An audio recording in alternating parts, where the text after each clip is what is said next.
দীর্ঘ 7 দিন ব্যাপী এই রাজপথে আন্দোলন করার পরে আমরা এখন যেটা চেয়েছি, আমাদের মহামান্য আদালত আমাদের সেটা রায় দিয়েছে এবং সেটাতে আমরা সন্তুষ্ট।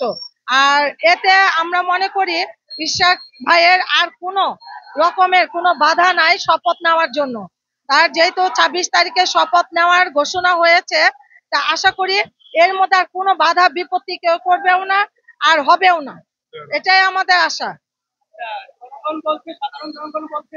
ইশাক সাহেব কেন অবৈধ হবে? কারণ বিগত দিনে যে নির্বাচনগুলো হয়েছে সেগুলো অবৈধ। এই কারণে আমরা বলেছি, জনগণ বলেছে সেটা চোর কারচুপি করেছে। যারা সলিড ভাবে নির্বাচন করেছে তাদের সেই নির্বাচনগুলো তারা বয়কট করেছে। বয়কট করে তারা নিজেদের মতো করে তারা তাদের দলের লোকদেরকে তারা জিতিয়ে নিয়েছে, যার জন্য আমরা বলেছি এটা অবৈধ। আমরা অবৈধ এমনিই তো বলিনি, অবৈধ বলার তো একটা মাপকাঠি আছে। কারণ ইশাক ভাই বিপুল ভোটে জিতেছে এবং সেটা তারা কারচুপি করেছে। কারচুপি করে সেই ভোটগুলো তারা আপনার দক্ষিণের তাপসে দিয়েছে, সেটা তো তারা চুরি করেছে। তা আমরা এটা বলবো না অবৈধ? তারা অবৈধ, তারা বৈধতা কি করেছে? আমাদের দিয়েছে বৈধতা? দেয়নি। এখন আমরা বৈধতা বিদায় আমরা ন্যায্য পাওনা আমরা আমাদের আদালত আমাদের দিয়েছে।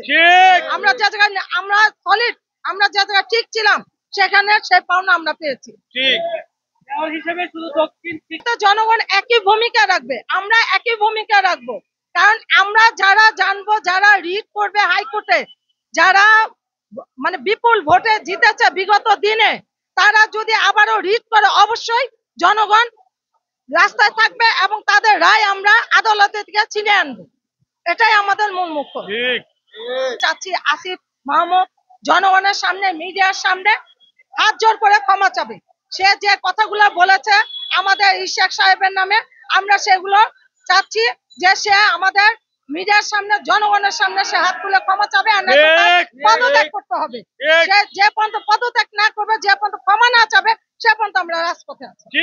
আমরা জানি আপনারা নেমেছিলেন ইশাক হোসেনকে ঢাকা দক্ষিণ সিটি কর্পোরেশনের মেয়র হিসেবে শপথ গ্রহণ করার কারণে, কিন্তু এখন আপনি যেটি বললেন যে আসিফ মাহমুদকে ক্ষমা দেওয়ার জন্য আপনারা দুইটা কাজেই নেমেছি, আমরা শুধু একটা কাজে নামিনি।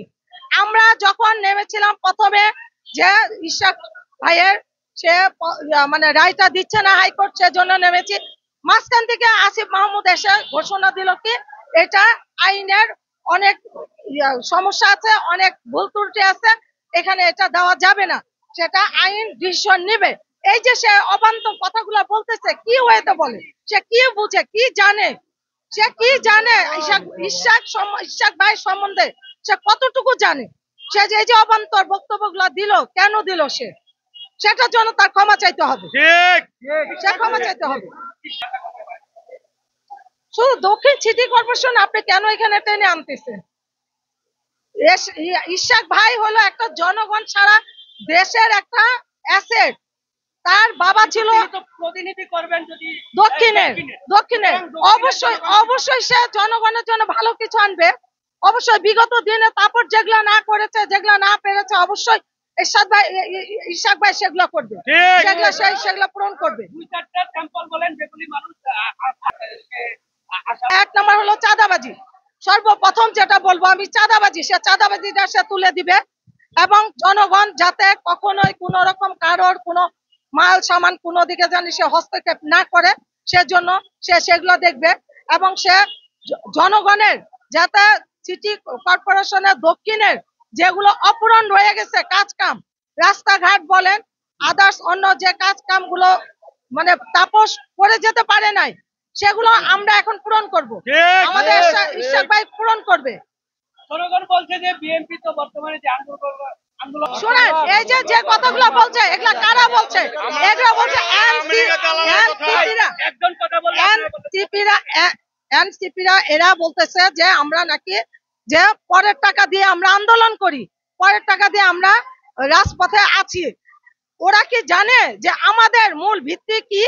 ওরা জানে?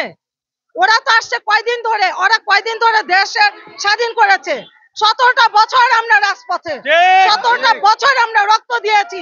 ওরা কয়টা দিয়েছে? ওদের পরিবার কয়টা দিয়েছে?